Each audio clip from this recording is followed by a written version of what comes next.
everyone, how are you doing? Oh, wait a minute. Did I? All right, one moment. Yeah. Okay. Hey, everyone, how are you doing? This is Lee Gerstmann, and with me is Charles Traynor. How are you doing, Charles? Good, man. Back on the Attack on the Lee Gerstmann Show, and yeah, looking forward to this review today. This was my pick. Yeah. What is it?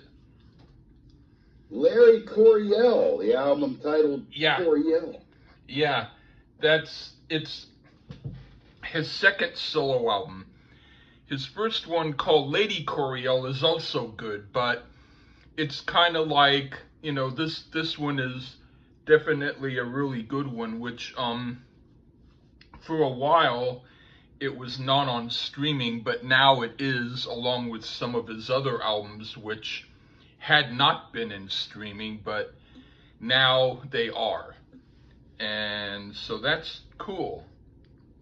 Which I shocked you with this pick, didn't I? I was very surprised that it's like you went in my room and got my albums and are showing them to me again. Yeah. Yeah. But interesting, right? Yeah. But anyway, I might be walking up and down, but nobody who cares, the people know I'm here, but I'm just gonna be getting my bottles so then I don't have to. Well, no, I'm still in camera view. But yeah, do you want to explain anything about how you shocked me with that pick? How you came up with it, or? I was the oddest thing ever. I was looking up just random shit and found that Larry Coryell had played in Macedonia at some random jazz festival. Huh. Macedonia, the country. Yeah. And I guess it's some famous jazz festival in Europe, I guess. And so I thought, well, this guy sounds interesting. And then I just randomly picked this record. And was maybe blown away or not. I don't know. We'll have to see. But when you picked it, did you hear it before you picked it, or did you pick it and then you heard it? I picked it and then I heard it. Oh, okay. Because I thought the cover was interesting. Mm-hmm. And then I listened to it and was like, wow, or not. I don't know. Yeah. And I immediately thought, Lee must know this. Mm-hmm. He must. And then found out he does, because he said I rated his record. Yeah. Stuff. In fact, his little boy, Julian Coryell, he's now a guitarist too, and he's pretty damn good. When he played with his dad, he also does some stuff on his own that sounds more like the kind of stuff that you like instead of me, but he's still technically a good player. Well, this is supposed to be a jazz fusion album. Yeah. Would call it, I believe. Yeah. And yeah. I've been pretty cool with the jazz fusion stuff. So yeah.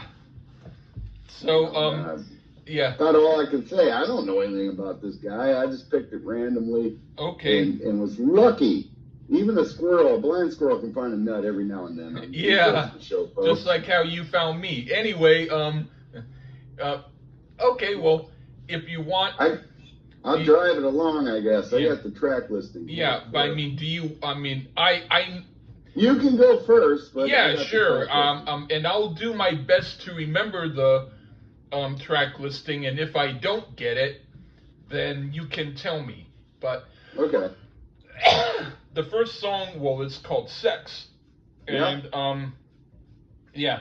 This one, vocally, I have to say off the bat, he almost can ruin a good song with his voice.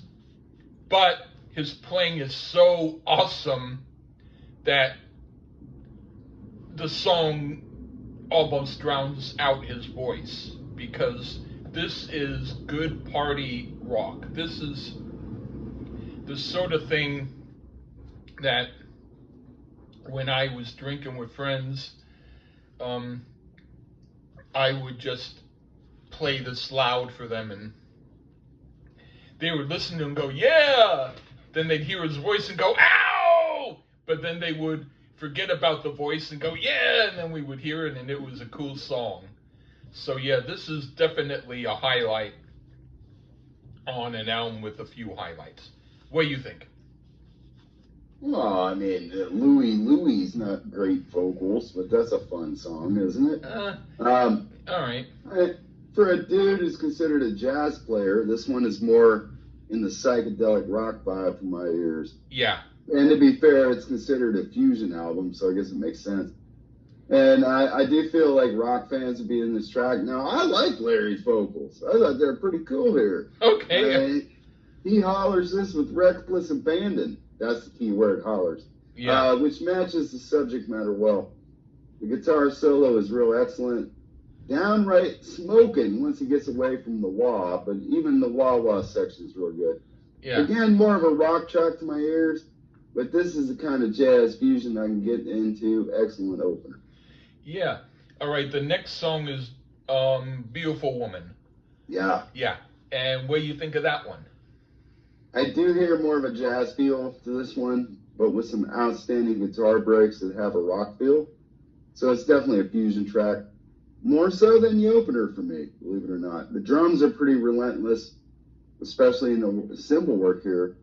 Almost a bit too jazzy for my ears, but it rides that line well enough to keep me in the loop, particularly in the drumming and the guitar work, which has a rock feel enough on its own to get my approval.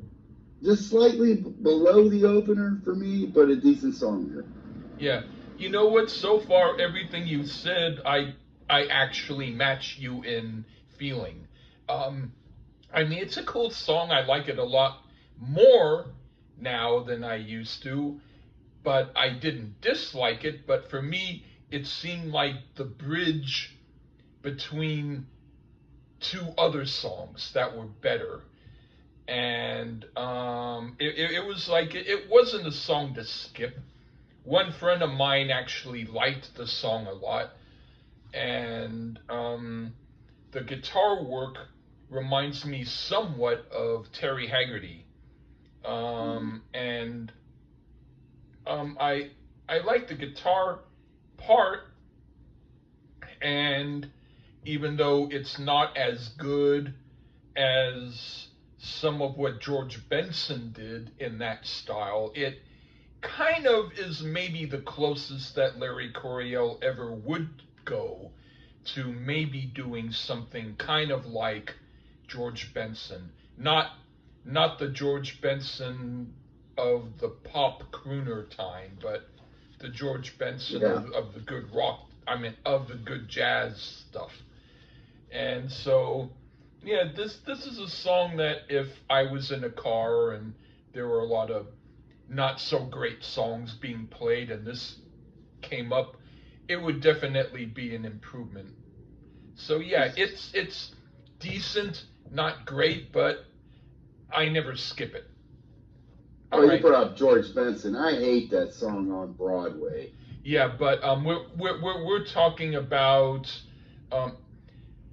his better earliest stuff than that, please. Huh? There's got to be better stuff than on Broadway. We're talking about early 70s. Oh, okay. You know, like when he when he was kind of like a more hyped up Wes Montgomery. Okay. If you know who he is. No, I don't, but it's got to be better than on Broadway. Well, what's the next song? I'll just say really quickly, the solo to this Beautiful Woman song, it sounds kind of like what George Benson did. Anyway, the next song is The Jam with Albert. Yeah. Now I have no idea who Albert is. Me neither. But I think it's my turn. No, it's your turn. It's you. Go ahead. But if Albert told him to do this, he's my kind of guy. You know, this is the song to hear It's like when people say, I don't like jazz, and they want to play um, a song by Kiss to show what good rock is. I'll blast this and blow them away. And of course, that'll be when they go to the bathroom and they don't listen, of course. But no, this is one of the coolest songs around. It's one of his best songs, and definitely one of the best songs on the album. What do you think? I definitely hear some Cream and Hendrix influence here, which I'm to understand was Coryell's interest in rock. And combining those sounds with his jazz training, so he combined that with his jazz training. And I'd have to say mission accomplished here. His guitar soloing is pure fire points. This guy could play guitar, no doubt. Now, I'm assuming the title is referencing the bass player, Albert Stinson. Okay, then probably, yeah. Yeah, he's doing his part here as well. This is a rather long song, but Coryell's guitar soloing keeps it interesting. Yeah. The hallmark of a long song that works is keep it interesting. And he certainly does here. So fans of the electric guitar should check this track out. I really dig this one. Excellent track. Probably the best track on the album. Right on. And then the next song, if I remember correctly, it's something like Guitar Study number 5. Elementary Guitar Solo number 5. Okay, then close enough. And all right, it's your turn. What do you think? Well, at the beginning is the example of an elementary guitar solo. Man, I've got a lot of work to do on the guitar. The beginning has a slight Beatle feel in its structure, but no way, not one of the Beatles could play this. No way. Mr. Coryell is a better guitarist than any of them.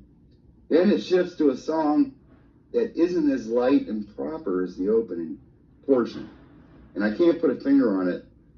But this one doesn't do it for me as much as the jam with Albert, as this is another instrumental. It's not terrible, and I think it could possibly grow on me, but at this point, my mind was drifting a bit when I heard it, which is never a good thing. The playing is tight, though. I'll give it that. It's very well played. But I didn't like it as much as the previous. Okay. Sometimes when I hear it, I do really like that part when it gets into the jam, but I know what you mean because usually I keep forgetting how it sounds after I hear it, but the beginning part I'm not completely sure, but I think it could have been slightly based on a Ravel piece, but that would just be maybe a theme in which after that is whatever the guitarist is thinking of doing after that, kind of like if the Yardbirds heard the Beatles yesterday and then came up with 2010 times here before. I don't know. I'm kind of mumbling, but no, it's kind of cool, and it's kind of like maybe one of Jimi Hendrix's kind of soulful kind of songs like Angel or something like that. So I respect it, but yeah, it's not. I still kind of don't remember how it sounds, but I don't dislike it. All right. The next one, I think it's called Nobody Ever Knows. Close enough. All right. Yeah. I never know, but anyway, I I actually like it, but I always have to hear it to kind of remember it to realize that I like it. The first part is sort of kind of like a trivial conversation where someone talks about petting his dog, and you kind of okay, not so interesting. But then he starts to talk about a bag of $1 million that's and then he tells you the exact place where it is, and you're interested because you know where to locate it after he finishes, talking to you. But yeah, it's kind of a song with two parts. One is the not so great bread, but the second part is more like the more interesting meat, I think. Yeah. Okay, what do you think? Well, Larry brings vocals again, and I'm not sure he's the greatest vocalist in the world, unfortunately. Uh, I do prefer the shift to the extended instrumental section. Matter of fact, I'd have cut out the vocals, and we'd be right in line with one of the stronger songs in the album. And being it's a short vocals section, I can overlook it, and we get yet another great guitar-driven piece here. Way more on the jazz spectrum, but not a problem as it has an outstanding feel to it. I really think that people that are into electric guitars should check this album out, and this track is no different, even with that not needed vocals in the beginning. Right on. What do you think of the next one called Morning Sickness? Another outstanding guitar piece here, but perhaps the bass work is even more impressive. Definitely old school rock fans could get with this track. This is, to my ears, a perfect marriage of jazz and rock. A band on fire here. Morning Sickness is yet another outstanding track on this record. Right on. And now the last song. What did you think? Oh! It's Right On? No, I was saying right under what you said. But no, yeah, it is right on. It's actually good. I will say sometimes it sounds a little bit like sometimes how you interpret jazz, whereas they're playing more for themselves and not for the audience, as if someone's talking with you and you're listening, but then they're so interested in what they're saying they're starting to mumble, and they're starting to walk away, and they go, hey, you're talking to me, and oh yeah, but nobody told them, hey, the cameras or the thing's rolling. So they just kind of continue doing. So it has that kind of a starting out good and then slightly drifting away. But because I'm the kind of guy who's into that stuff, it does make me pay attention to it. And so overall, it is good. It sounds kind of like it was trying to be the next great thing after the jam with Albert, but in any family, there might be one brother who's the one who's the most successful, and the other one is still doing his best, but can't really compare. So this is like the younger brother to the jam with Albert. So Yeah. You look at jazz basically the same way. What's the last in this song, yes. Okay. And then the I woo you. I woo yeah. To me, that sounds like something he probably said to his wife before they went to sleep, and it kind of sounds a little creepy. But in fact, I think on the back cover of the album, he dedicated the song to her, which made me think that. But anyway, yeah, this is the one song I don't care for. I mean, I could imagine Jimi Hendrix changing the title and doing lyrics to it, and then having a song that could have been on Electric Ladyland, but he didn't do it because maybe even he has good taste. But no, he always does, pretty much. But anyway, yeah. It's not like the kind of song that I skip as more as I just don't usually put the needle on it. Anyway, what do you think? Oh man, we were cooking, and then the flute had to rear its ugly head. Probably the most jazz-sounding track to my ears, and while it's not terrible, I mean, it's far from terrible, but this is not so much my thing here. But Coryell, I guess, had to keep the jazz fans happy somehow. I have heard worse, that's for sure. So even though not quite my bag, I'd agree worst song on the album. As much as the other, more rocking side of the fusion, see, I wouldn't skip it, as we still get the outstanding guitar playing and a great band on the track. So overall, one of the better fusion albums I've given the world to, and I think the guitars alone would keep rock fans interesting. A real solid album here, and I'm glad I stumbled upon it. Aren't you, Lee? Yeah.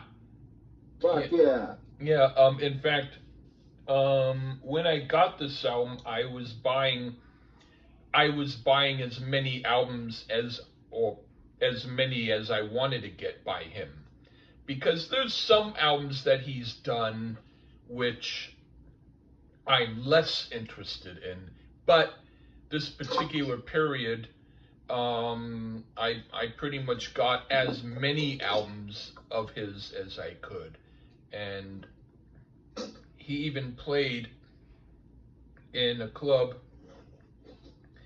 by where I had lived before he died, but the club was the kind of thing where you might have had to pay for dinner, and the price might have gone up from what you might have thought was a $30 ticket to being maybe an $80 evening. And yeah, I don't like that kind of deceptive stuff. I like to be able to go to a club and know that if I pay for the cover charge, I'm good. And I wasn't sure that that would have happened, but I wasn't totally against the idea of seeing him live. But then he died shortly thereafter, so unfortunately I wasn't able to see him live. But yeah.